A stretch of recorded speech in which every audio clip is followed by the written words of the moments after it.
একদা এক জ্যোৎস্না রাতে আল্লাহর ওলি শায়েখ হামিদ রহমাতুল্লাহি আলাই নিজ গৃহে গভীর ঘুমে আচ্ছন্ন ছিলেন। এমন সময় হঠাৎ তিনি একটি ভয়ঙ্কর স্বপ্ন দেখতে পান। তিনি দেখতে পান যে একটি বিশাল কবরস্থান, বাতাস থমথমে, যেন কোনো এক অজানা শক্তি এর নিয়ন্ত্রণে আছে। অতঃপর তিনি দেখতে পেলেন একটা বিরাট সাপ, যার লম্বা শরীর গাছের শাখার মতো জড়িয়ে আছে। তার দুটো জ্বলন্ত চোখ ভয়ানক আগুনের মতো জ্বলছে। সাপটা ধীরে ধীরে একটা নির্দিষ্ট কবরের দিকে এগিয়ে গেল। হঠাৎ সেই সাপের ভেতর থেকে বেরিয়ে এলো এক ছায়ামূর্তি। তার গলা থেকে গর্জনের মতো শব্দ বার হচ্ছে, আমার সময় শেষ হয়নি, আমি ফিরে আসব। এমন ভয়ানক স্বপ্ন দেখে হামিদ রহমাতুল্লাহি আলাইয়ের ঘুম ভেঙে গেল এবং তিনি ভয়ে বসে পড়লেন। তিনি বুঝতে পারলেন যে এটি কোনো সাধারণ স্বপ্ন নয়, নিশ্চয়ই এর কোনো উদ্দেশ্য আছে। তাই তিনি সারা রাত না ঘুমিয়ে কাটিয়ে দিলেন। অতঃপর পরের দিন সকালে তিনি ফজরের নামাজ আদায় করার জন্য মসজিদে গেলেন এবং 2 রাকাত নামাজ আদায় করার পর মসজিদের বাহিরে এলেন এবং লোকদের ডাকলেন। ফলে অল্প কিছুক্ষণের মধ্যে এক বিশাল সংখ্যক লোক সেখানে হাজির হলো এবং একজন বলে উঠল, হে শায়েখ, কি হয়েছে? আপনার চেহারা এত ফ্যাকাশে কেন? আপনি কি কোনো খারাপ কিছু দেখেছেন? তখন হযরত হামিদ রহমাতুল্লাহি আলাই ধীর কণ্ঠে বললেন, আমি একটি অদ্ভুত স্বপ্ন দেখেছি। এক বিরাট সাপ এক অজানা কবরে প্রবেশ করেছে, আর তার সঙ্গে ছিল এক ছায়ামূর্তি। হযরত হামিদ রহমাতুল্লাহি আলাইয়ের মুখে এমন কথা শুনে সকলেই হতভম্ব হয়ে একে অপরের দিকে তাকিয়ে থাকল। অতঃপর বেশ কিছুক্ষণ পর একজন ফিসফিস করে বলে উঠল, কোনো অভিশপ্ত কবর কি আবার জেগে উঠল? এটা কি কোনো জিনের কাজ?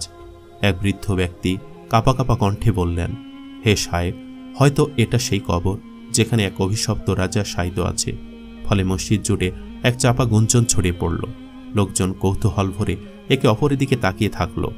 শায়েখ হামিদ রহমাতুল্লাহি আলাই ধীরে ধীরে লোকজনের দিকে তাকিয়ে বললেন, ভাইরা, আমি নিশ্চিত এই স্বপ্ন কোনো সাধারণ স্বপ্ন নয়।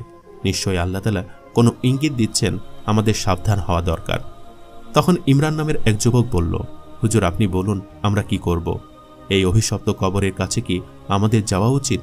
শায়েখ হামিদ রহমাতুল্লাহি আলাই কিছুক্ষণ চিন্তা করলেন এবং তারপর বললেন, এই ব্যাপারে আমাদের আরও ভালোভাবে খোঁজ নিতে হবে, কেননা আমরা কোনো অনুমানের উপরে ভিত্তি করে কাজ করতে পারি না।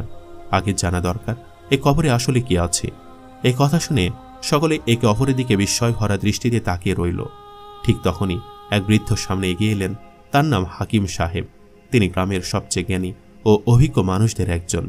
তিনি বললেন, আমি ছোটবেলায় আমার দাদার কাছ থেকে এক ভয়ঙ্কর কাহিনী শুনেছিলাম। সেই কাহিনী এই অভিশপ্ত কবরের সঙ্গে জড়িত। বৃদ্ধার মুখে এমন কথা শুনে সবাই নীরবে তার দিকে তাকিয়ে থাকল। তখন সে বৃদ্ধ আবারও বললেন, এই কবরে শায়িত আছেন এক অভিশপ্ত রাজা। সে ছিল অত্যন্ত জালিম। সে জাদুকরের সাহায্য নিয়ে অমরত্ন পাওয়ার চেষ্টা করত, কিন্তু একদিন আল্লাহর এক ওলি তার জাদু ধ্বংস করে দিলেন। কিন্তু তারপরে সে রাজাকে হত্যা করা সম্ভব হয়নি। তবে তাকে ভয়ঙ্করভাবে কবরের ভেতরে বন্দী করে রাখা হয়েছিল। বলা হয় তার সঙ্গী ছিল এক বিরাট দানবীয় সাপ, যা তার মৃত্যুর পরেও কবরে পাহারাদার হিসাবে রয়ে গেছে। কিন্তু এরপর হাকিম সাহেব আবার একটু চুপ করে থাকলেন। তারপর বললেন, বলা হয় প্রতি 100 বছর পর পর সেই সাপ আবার জেগে ওঠে এবং যদি কেউ তার কবরে প্রবেশ করে তাহলে সে আর জীবিত ফিরে আসে না। এই কথা শোনার পর মসজিদে এক মুহূর্তের জন্য কেউ শব্দ করল না। সবার মনে আতঙ্ক বাসা বাঁধল। তখন শায়েখ হামিদ রহমাতুল্লাহি আলাই দৃঢ় কণ্ঠে বললেন, আমাদের ভয় পাওয়া উচিত নয়। আমরা আল্লাহর উপরে ভরসা রাখব এবং আজ রাতে আমি সেই কবরে যাব এবং রহস্যের সমাধান করব ইনশাআল্লাহ। হামিদ রহমাতুল্লাহি আলাইয়ের এই কথা শুনে সবাই চমকে উঠল। অতঃপর একজন বলে উঠল, না হুজুর, এটা খুবই বিপজ্জনক, তাই আমরা আপনার সঙ্গে যেতে চাই। তার কথা শুনে হামিদ রহমাতুল্লাহি আলাই মৃদু হাসলেন এবং বললেন, না, আমার সঙ্গে শুধু একজনই যাবে, আর সে হলো ইমরান, কারণ সে সাহসী এবং দৃঢ় ঈমানের অধিকারী। অতঃপর রাত গভীর হল। চারিদিকে চাঁদের আলো ছড়িয়ে পড়েছে, আর সেই আলোয় কবরস্থান আরও ভয়ঙ্কর দেখাচ্ছে। শায়েখ হামিদ রহমাতুল্লাহি আলাই ও ইমরান ধীরে ধীরে এগিয়ে চলল। কবরস্থানে ঢুকতেই এক অদ্ভুত অনুভূতি হল। বাতাস যেন থমকে গেছে। চারপাশের গাছের পাতাগুলো নড়ছে না। হঠাৎ একটা গর্জনের মতো শব্দ ভেসে আসলো। ফলে ইমরান থমকে দাঁড়ালো এবং সে বলে উঠল, হুজুর, আপনি কি শুনতে পাচ্ছেন? শায়েখ হামিদ রহমাতুল্লাহি আলাই চোখ বন্ধ করলেন এবং কোরআনের আয়াত পড়তে লাগলেন।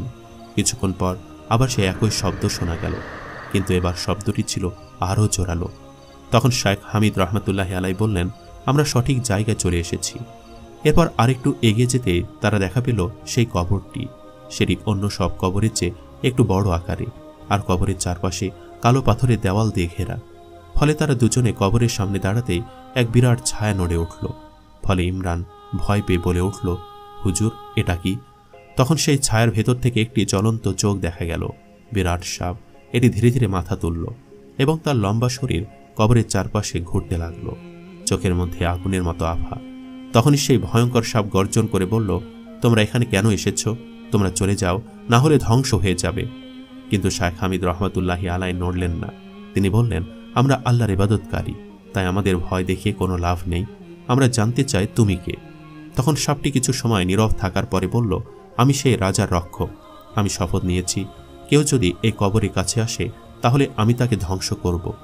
এই কথা শুনে ইমরান হতভম্ব হয়ে গেল। সে বলে উঠল, হুজুর, এখন কি হবে? শায়েখ হামিদ রহমতুল্লাহি আলাইহি চোখ বন্ধ করে দোয়া পড়তে লাগলেন। তারপর ধীরে ধীরে বললেন, আমরা সত্যের অনুসন্ধান করতে এসেছি।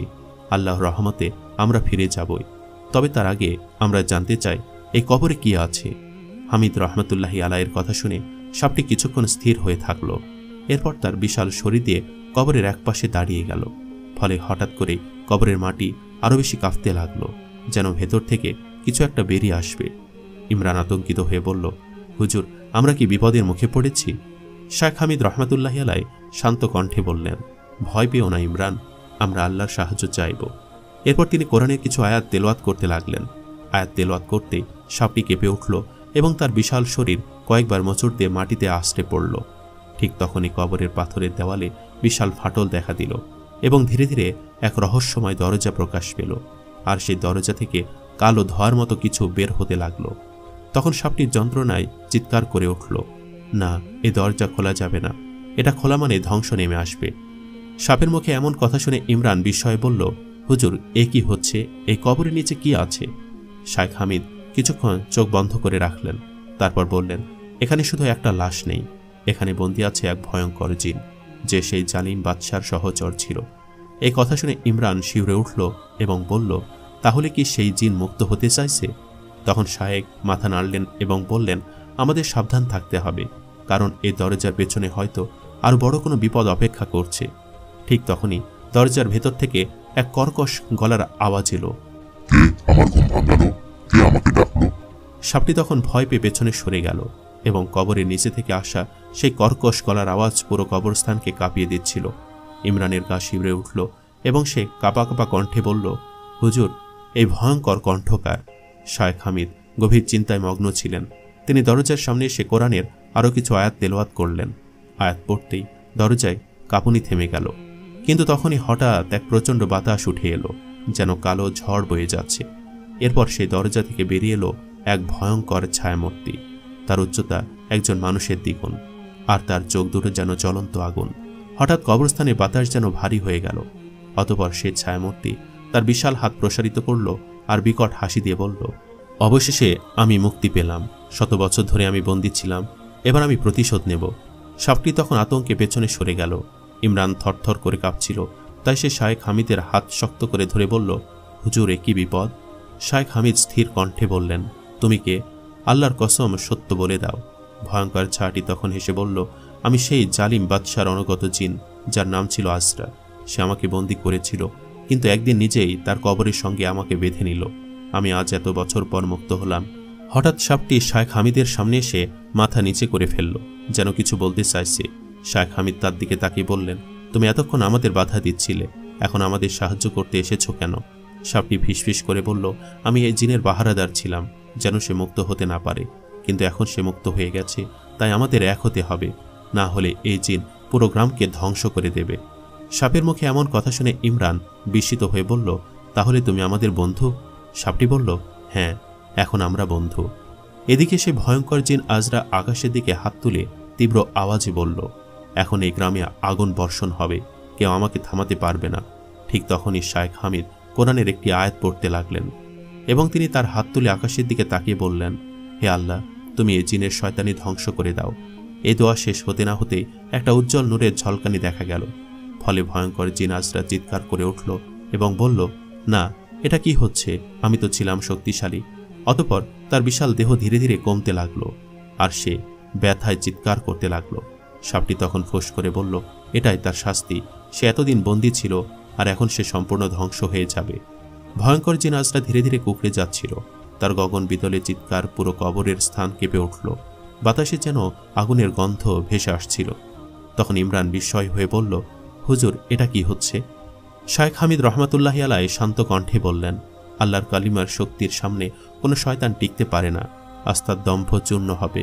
আজরা তখন আর্তনাদ করতে করে বলল, না, আমাকে শেষ করো না, আমি সত্যি কথা বলবো। এই কবরের নিচে শুধু এক রাজা ছিল না, আরও এক ভয়ঙ্কর শক্তি লুকিয়ে আছে। ইমরান চমকে উঠে বলল, কি, আরও কিছু আছে? সাপটি তখন দ্রুত সামনে এলো। তার চোখে এক অদ্ভুতের দৃষ্টি। সে ফোঁস করে বলল, তুমি মিথ্যা বলছো না তো আজরা? আজরা কষ্টে বলতে লাগলো, আমি সত্যি বলছি।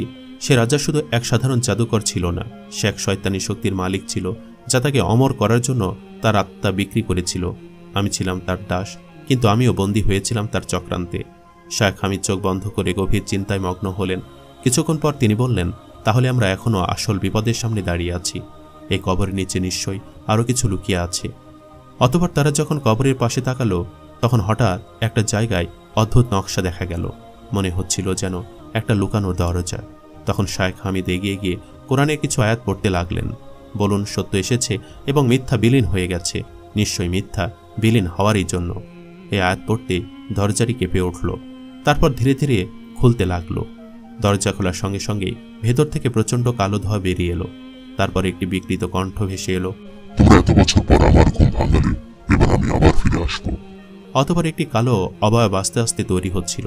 তার চোখ দুটো ছিল রক্তের মতো লাল, আর তার পোশাক ছিল পুরনো রাজকীয় সাজের মতো, কিন্তু সেগুলো ছিল আগুনে পোড়া। শায়েখ হামিদ এবার শক্ত হয়ে দাঁড়ালেন। তিনি আকাশের দিকে তাকিয়ে দু হাত তুলে বললেন, হে আল্লাহ, তুমি এই শয়তানি শক্তিকে ধ্বংস করে দাও। তারপর তিনি সেই কবরের মাটিতে হাত রেখে বললেন, তুমি যদি সত্যি অন্যায় আর জুলুমের শক্তি হও, তবে আল্লাহর কসম তুমি ধ্বংস হবে। এরপর হঠাৎ আকাশে বিদ্যুৎ চমকালো। অভিশপ্ত রাজার আত্মা বিকট চিৎকার করে উঠল। পুরো কবরস্থান কেঁপে উঠল। আকাশে কালো মেঘ জমাট বাঁধছে। তখন সেই অভিশপ্ত রাজা জ্বলন্ত চোখ নিয়ে বলে উঠল, আমাকে কেউ থামাতে পারবে না, আমি ফিরে আসব, আমি ফিরে আসব, আমার রাজত্ব আবার শুরু হবে। তার কণ্ঠে ছিল এক ভয়ঙ্কর প্রতিধ্বনি, যে ধ্বনি পুরো পৃথিবীকে কাঁপিয়ে তুলবে। হামিদ রহমতুল্লাহি আলাইহি সাহসের সঙ্গে এগিয়ে গেলেন এবং তিনি এক মুহূর্ত দেরি না করে কোরআনের আয়াত পড়তে শুরু করলেন, অর্থাৎ আয়াতুল কুরসি পড়তে শুরু করলেন। এই আয়াত উচ্চারণ করার সঙ্গে সঙ্গেই পুরো কবরস্থানে এক তীব্র আলো বিস্ফোরিত হলো। তখন অভিশপ্ত রাজার আত্মা চিৎকার করে বলল, না, এটা সম্ভব নয়। আমার এত বছরের শক্তি এত সহজে ধ্বংস হয়ে যেতে পারে না। কিন্তু তার দেহ তীব্র আগুনের স্রোতে মিশে গেল এবং সে ছাই হয়ে গেল মুহূর্তের মধ্যেই। সেই সঙ্গে কবরের নিচে লুকানো দরজা আপনা আপনি ভাবে বন্ধ হয়ে গেল এবং চারপাশের অশুভ শক্তিগুলো বিলীন হয়ে গেল। আজরা সেই ভয়ঙ্কর জিন, যার হৃদয় এতদিন শয়তানের বন্ধনে ছিল, সে এখন মুক্ত। সে ধীরে ধীরে মাথা নিচু করে শায়েখ হামিদের সামনে বসে পড়ল এবং বলল, তোমরা আমাকে মুক্ত করলে, আমার 100 বছরের অভিশাপ শেষ হলো, আমি আল্লাহর দাস হয়ে নতুন জীবন শুরু করতে চাই। শায়েখ হামিদ বললেন, তাহলে যাও এবং আল্লাহর পথে ফিরে এসো। এরপরে আজরা এক দীর্ঘশ্বাস ফেলল। তারপর একটা সাদা ধোঁয়ার আকার নিয়ে অদৃশ্য হয়ে গেল। এরপর থেকে সেই কবরস্থানে আর কখনো কোনো ভয়ানক কিছু আবির্ভাব হয়নি।